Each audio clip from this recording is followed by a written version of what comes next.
We are waiting at the moment for a verdict in the high-profile trial of two former FirstEnergy executives.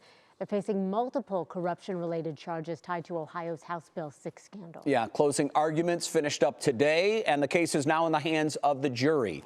Natalie Clydesdale has what happened in court today and what comes next. It's very possible that these men might spend the rest of their lives, or the better part of the rest of their lives, in prison. The fates of former FirstEnergy executives Chuck Jones and Michael Dowling are now in a jury's hands. I will now instruct you on how to conduct your deliberations. Closing arguments wrapped up on Tuesday after 6 weeks of testimony. And 6 weeks later, you know that the state of Ohio has not proven its case beyond a reasonable doubt. In this case, a bogus forged contract cannot be a reasonable explanation for an illegitimate payment. Jones and Dowling face multiple charges, including bribery and engaging in a pattern of corrupt activity related to efforts to influence decisions connected to House Bill 6, which provided a $1.3 billion bailout to two nuclear power plants.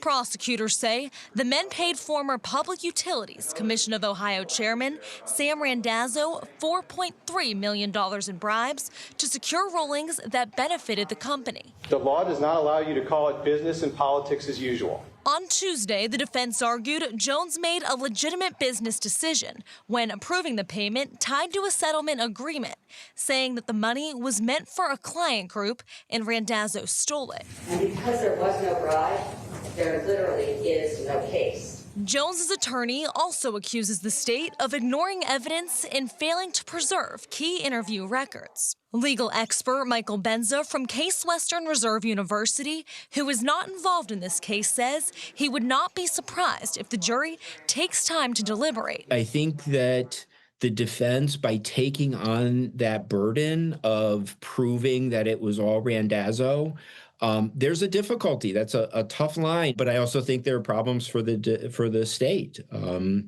You know, the defense underlying this is just politics is a tough one to overcome. Well, all 12 jurors must agree on a verdict, and they can take as long as they need, so it's unclear how long deliberations will last. Tonight at 5 o'clock, we'll hear more from today's closing arguments inside of the courtroom. Jay. All right, Natalie, thank you very much. We appreciate it.